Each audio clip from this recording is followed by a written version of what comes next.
જે પ્રકારની સ્થિતિ છે તેમાં નવરાત્રિને લઈને ઓળખ પર એલર્ટ જાહેર કરાયું છે।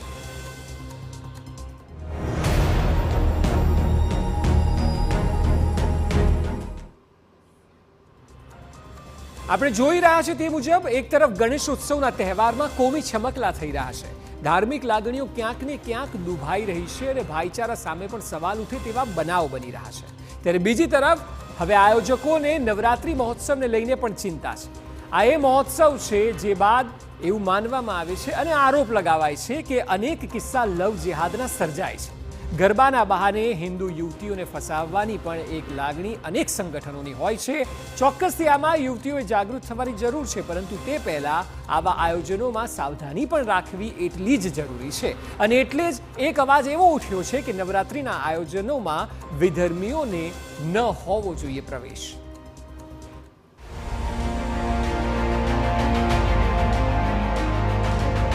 નવરાત્રી પહેલા ખાસ સાવધાની, લવ જેહાદની ઘટનાઓને લઈને સતર્કતા, ઓળખપત્ર વિના ગરબા માટે પ્રવેશ નહીં। બસ થોડા દિવસો બાકી છે અને બાદ શક્તિનું પર્વ નવરાત્રી શરૂ થશે। મોટા ગરબા આયોજકોએ તો તૈયારીઓ શરૂ કરી દીધી છે। જોકે તૈયારીઓ માત્ર ગરબા માટેની સગવડ, પાર્ટી પ્લોટ, ખાણીપીણી અને ડેકોરેશન પૂરતી નથી। તૈયારી સાવચેતીની પણ શરૂ થઈ છે। તૈયારી લવ જેહાદની ઘટના ન બને તેની પણ શરૂ થઈ છે। અમારે ત્યાં તો આ પદ્ધતિ બહુ પહેલેથી છે કે આધાર કાર્ડ આપે અને એના આધારે એનો પાસ બને અને ત્યારબાદ જ્યારે એ પાસ લેવા આવે ત્યારે ઓરિજિનલ આધાર કાર્ડ લઈને જ એ પાસ ઇસ્યુ કરવામાં આવે છે। બધા પોતપોતાની વ્યવસ્થાઓ કરતા હોય છે, પણ તમે કેમ પારિવારિક માહોલ જળવાઈ રહે એના માટે જે કરવું પડે એ બધા આયોજકોએ વિચારવું પડે। છેલ્લા 3-4 વર્ષથી નવરાત્રીના તહેવાર પર ખાસ ધ્યાન રાખવામાં આવી રહ્યું છે।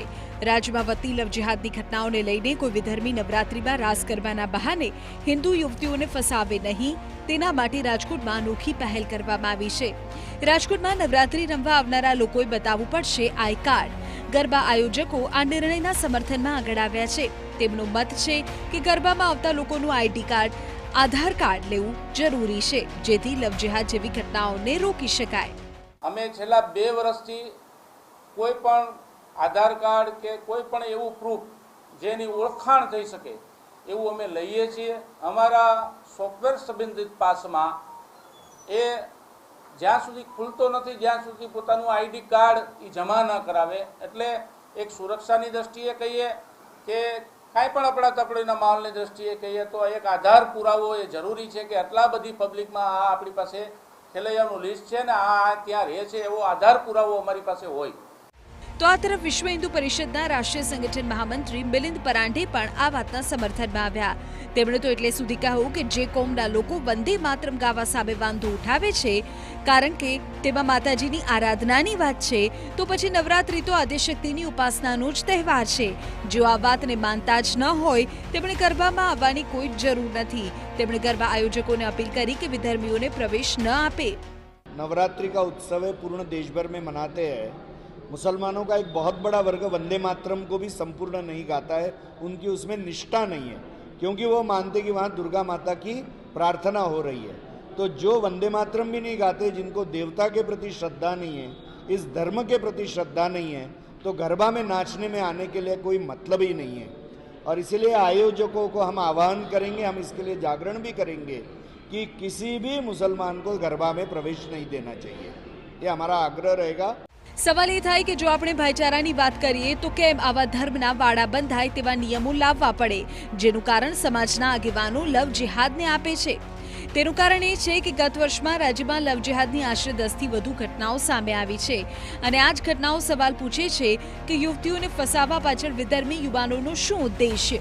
લવ જેહાદ પાછળ શું કોઈ કટ્ટર માનસિકતા જવાબદાર છે? યુવતીઓ કેવી રીતે અને કેમ આવી જાળમાં ફસાય છે? આધાર કાર્ડ જ ખોટું હોય તો ઓળખ કેવી રીતે કરવી? આવા કિસ્સાનું વધતું પ્રમાણ શું સૂચવે છે? યુવતીઓ અને તેમના વાલીઓએ જાગૃત થવાની જરૂર છે જ। જો કે નવરાત્રીમાં જો શાંતિ જાળવી રાખવી હશે તો તમામ લોકોએ એકબીજાને સહયોગ આપવો જ રહ્યો, નહીં તો ગુજરાતની શાંતિ દોહડાતા વાર નહીં લાગે। Bureau report TV9।